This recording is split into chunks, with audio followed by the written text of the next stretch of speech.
Olá, pessoal, boa tarde. Eu estou com vontade de trazer as informações sobre o que eu passei do burnout, né?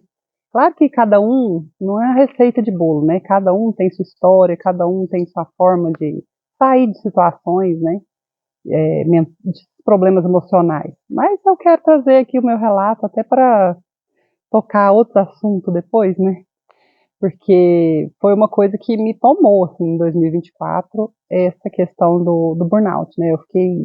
Tudo começou, assim, já tinha alguns anos. Eu acho que esse tipo de doença, ninguém é de um dia para o outro, né? Os sintomas agudos são, mas já começa, assim, um cansaço, um esgotamento, anos antes, né? A gente começa a perder a graça pelas coisas, né? Porque vai tudo se tornando maçante, cansativo, e eu ainda acho assim que muitas das vezes nem é tanto o trabalho que causa o burnout, mas sim o ambiente que a gente está, às vezes as companhias que a gente está, às vezes a falta de apoio ou alguma questão, assim, alguma implicância que alguma pessoa tem com o nosso jeito de ser e tudo. Eu acho que isso desgasta mais a gente quando a pessoa quer acertar, né? Mania de querer ser certinho e tudo, acaba que isso esgota mais a gente do que o trabalho em si. Claro que tem lugares também que o volume de trabalho é insano, né? A gente sabe que isso aí é complexo de equilibrar como equipe, dividir o trabalho certinho, de uma forma que não fique nem pesado, nem leve demais para todo mundo, né? Mas eu vou dar o meu relato e quem sabe se alguém estiver passando por isso e quiser também compartilhar aqui, quiser comentar, né? Porque, assim, graças a Deus eu consegui sair. E foi legal porque quando eu cheguei no trabalho, muitas pessoas, ao invés do julgamento, quando eu fiquei uns 10 meses, gente, afastada. E aí quando eu cheguei, eu fiquei imaginando que as pessoas iam me deixar meio de canto, sabe? Tipo, aquela que deu problema, né? Mas na verdade muitas pessoas vieram perguntar, tipo, nossa, o que você fez pra você melhorar, né? Porque eu acho que é, ficar bem de novo depois desse tipo de situação não é fácil. Assim. Tem gente que se recupera, tem gente que não se recupera, cada caso é um caso. Tem gente que precisa sair do trabalho que tem gente que precisa de mudar, às vezes, de cidade para poder mudar o ambiente, né?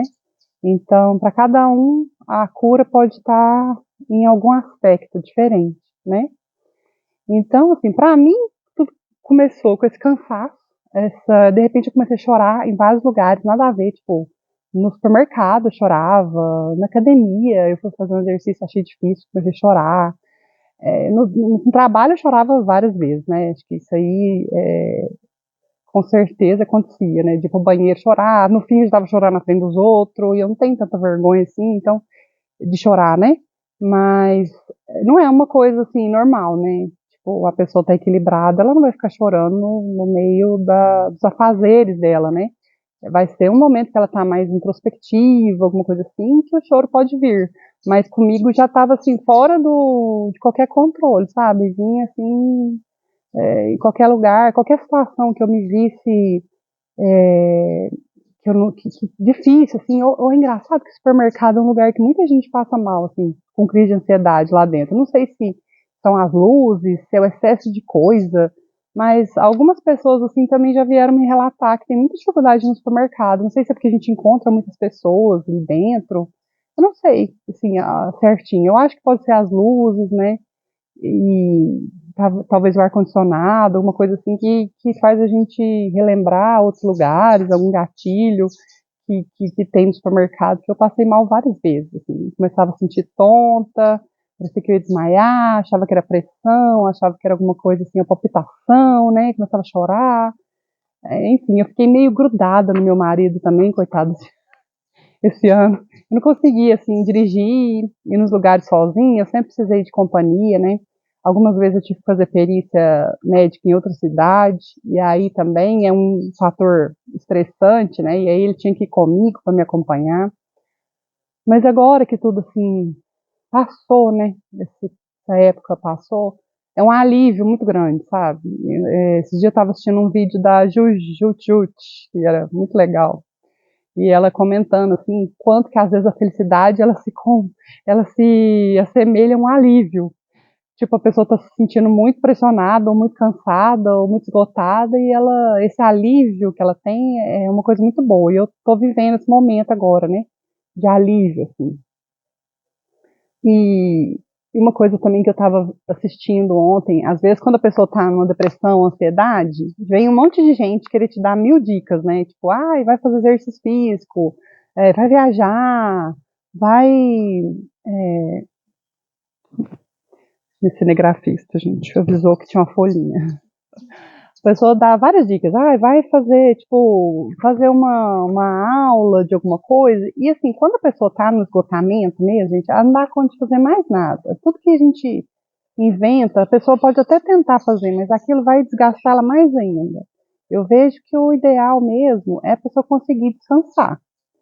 E para ela conseguir descansar, com a cabeça que ela tá, isso às vezes não é possível, porque a própria cabeça, ela começa a ficar mastigando aquele conteúdo, aquela preocupação, aqueles traumas.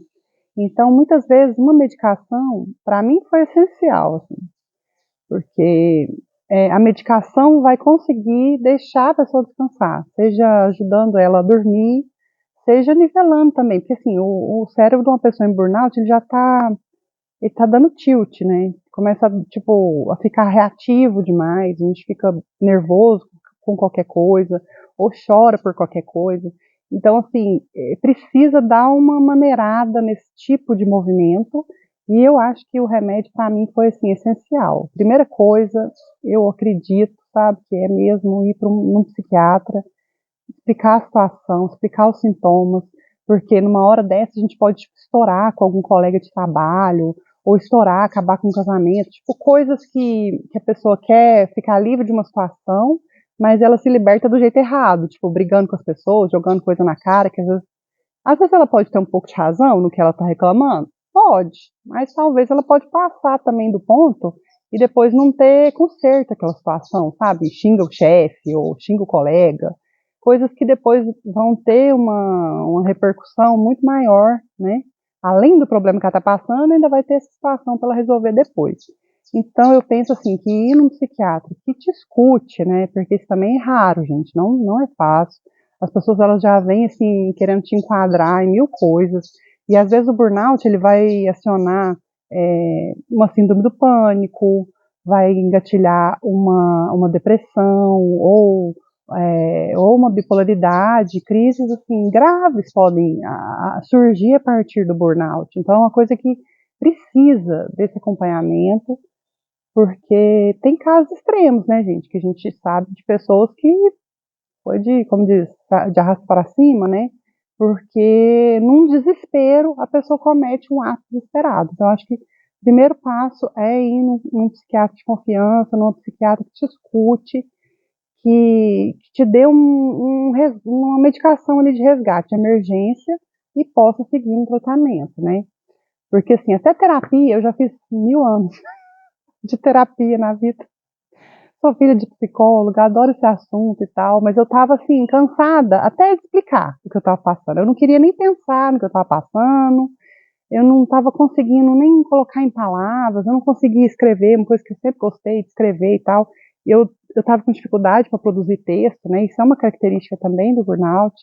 Então, assim, eu tava realmente cansada de interagir com as pessoas. Então, também estava cansada de interagir com um profissional, um psicólogo. E eu não queria tocar naquelas feridas, aquele momento ali agudo, às vezes precisa desse pronto-socorro. É o quê? Um psiquiatra e descansar. Dar essa permissão para você descansar, eu sei que não é fácil. Porque a gente, quando. As pessoas que adoecem disso, geralmente são pessoas já controladoras ou pessoas que gostam de gerenciar as coisas, que têm 1000 atividades. Então já são pessoas proativas. Uma pessoa que é encostada, raramente ela tem burnout, porque é, ela precisa de um nível de pressão externo ou interno muito alto. E pessoas que se pressionam assim são pessoas que gostam de ser produtivas, que gostam de fazer as coisas, estão acostumadas a pegar responsabilidade para si, né?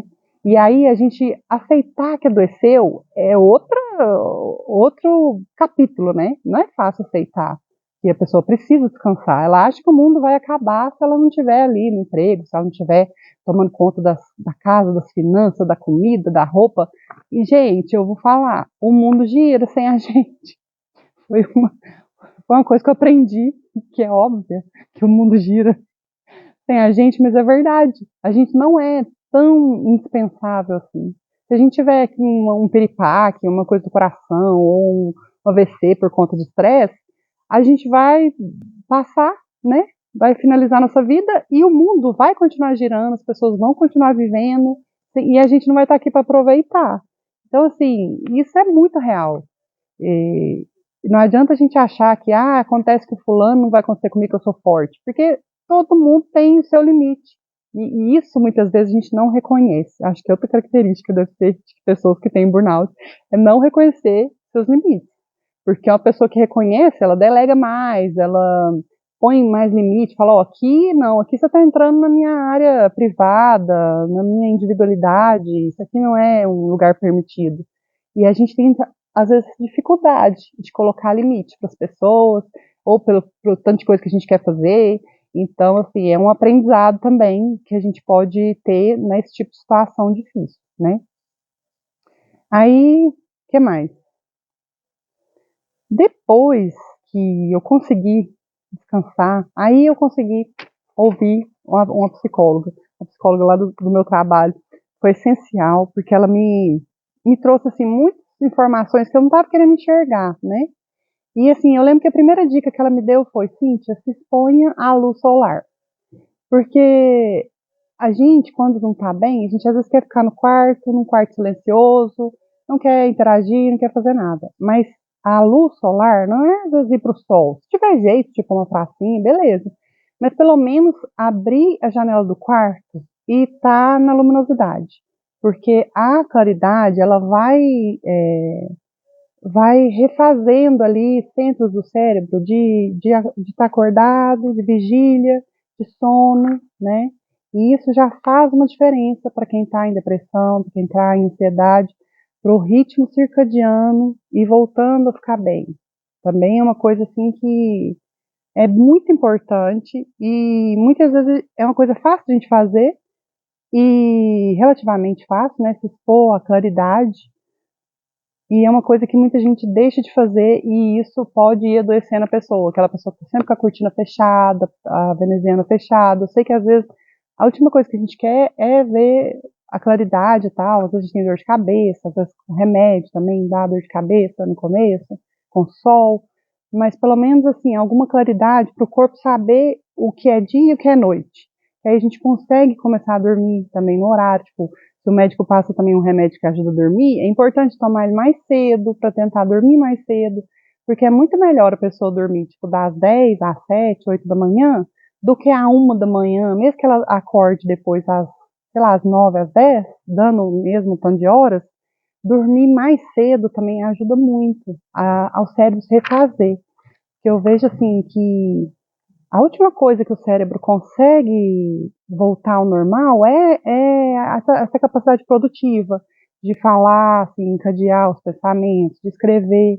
Então, assim, num primeiro momento, a gente precisa dar tempo, espaço e condição para o cérebro conseguir se refazer, para ele conseguir se acalmar e refazer essa capacidade cognitiva de falar, de escrever, coisa que a gente usa, né, para trabalho, esqueci o nome que chama, mas é capacidade de trabalho, é tipo memória de curto prazo, essas coisas assim, são a última coisa que volta.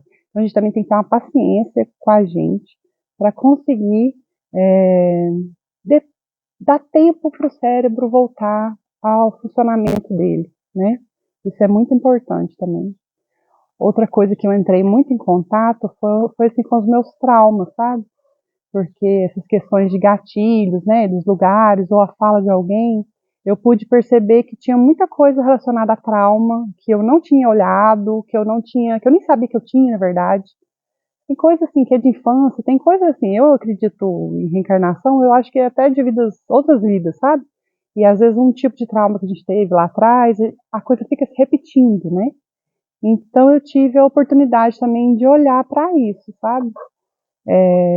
eu estava procurando formas de terapia que não fossem, assim, às vezes, ir no psicólogo e tal, e encontrei a escrita terapêutica, que também é uma coisa bem legal que a pessoa pode fazer.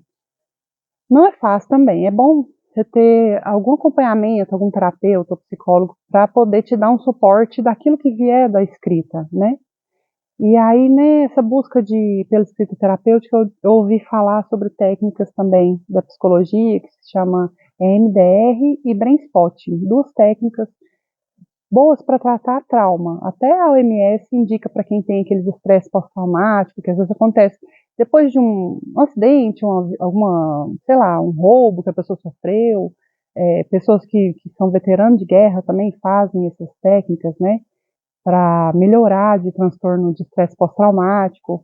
E tem pessoas também que às vezes passaram por situações, relacionamentos mais difíceis, que às vezes criam um tipo de um estresse pós-traumático complexo, né, que é desse convívio, da pessoa começa a ter medo de ser acionada, de uma ligação do telefone, a pessoa cria vários gatilhos por conta desse relacionamento difícil que ela pode ter passado. E aí, essas terapias, né, que também são só de psicólogo, o MDR e o Brainspot, são muito boas para esse tipo de situação, sabe? Eu me encantei, eu passei por 4 sessões, com a Beatriz Tiradentes aqui em Uberaba, que ela, assim, é sensacional. Ela também atende online e tal, se alguém quiser depois tem ela nas redes, né? E é uma pessoa um profissional que sabe o que ela está fazendo, né? E para mim foi, assim, bem mais breve, bem mais fácil do que fazer, às vezes, anos de terapia, sabe? Que a gente fica ali naquela peleja, contando tudo da vida, como foi a semana e tal. Nessa terapia, você pega um ponto, tipo assim, tô com medo de sair de casa. Aí você leva aquilo ali na terapia e olhando uma situação de medo, ressignificando essa situação, é um efeito dominó, ela fala, tanto para os outros traumas antigos, quanto para outras situações futuras, aquilo ali fica resolvido, sabe? Então é bem interessante, assim, eu indico muito, porque para mim foi, assim, um divisor de águas, essa terapia. Também gosto, né, de tomar passe, fazer alguma coisa, assim, ligada à espiritualidade. Estou fazendo uns exercícios de gratidão que uma pessoa me passou e me ajuda muito, está me ajudando muito, né. O meu psiquiatra também sempre foi ajustando as doses, as coisas, e aí agora também eu estou tomando um remedinho que todo mundo fala que eu estou fazendo propaganda, mas não pode fazer propaganda de remédio. Mas que eu adorei, porque ele chama quetiapina. É um remédio que ele serve, assim, desde pessoa que está com insônia até casos graves, assim, da psiquiatria. Ele trata ansiedade, depressão, polaridade, até esquizofrenia, dependendo da dose, né? Ele vai de 25 miligramas até 800 miligramas, 1 grama, né? Então, assim, para mim, melhorou muito aquele excesso de pensamento que eu tinha. Eu estava muito irritada, e muito excesso de pensamento, eu já acordava ligada na tomada, e eu ia desgastando meu cérebro, sabe? Aí com ele não, eu acordo, assim, em paz, consigo dormir bem. Eu acho que ele ajudou muito a refazer, assim, a minha mente, sabe? A me voltar pro lugar, né? Então, é um remédio assim, que me trouxe muito alívio, né? Eu sei que não é indicado para todo mundo, eu sei que tem contraindicações, isso é coisa para ser avaliada com o médico, mas assim, para mim nossa, foi assim, foi um bálsamo também. É isso, eu acho que eu já falei demais.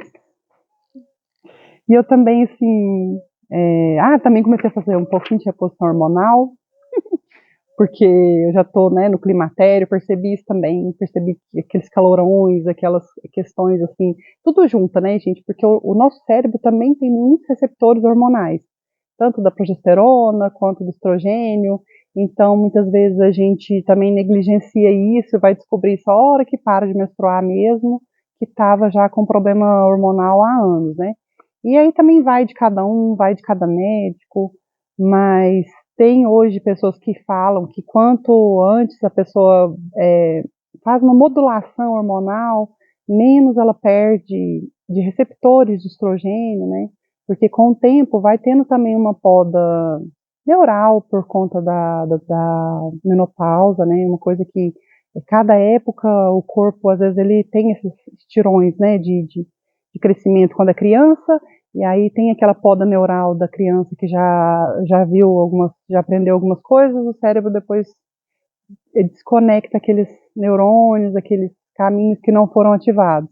Na adolescência tem outra também, já fortalece mais um tipo de pensamento e já desfaz aqueles, né, já tem uma poda neural que já desfaz do que não é útil. E na menopausa também existe isso, né? Eu acho que a gente vai também começando a se preocupar mais com a gente. Eu acho que essa coisa de ficar também acudindo todo mundo, cuidando de todo mundo, já vai assim, isso vai ficando para segundo plano, sabe? A gente começa a concentrar no que é importante para nós e deixa o que não é mais tão importante, né? Então, deve ter algum benefício na natureza isso, eu não sei, mas eu fico preocupada, né? De cortar os neurônios errados, de ter uns caminhos que eu ainda queria usar, né? Então, eu também, essa reposição, eu sei que ela conserva mais tempo o nosso bom humor, tudo está interligado, né?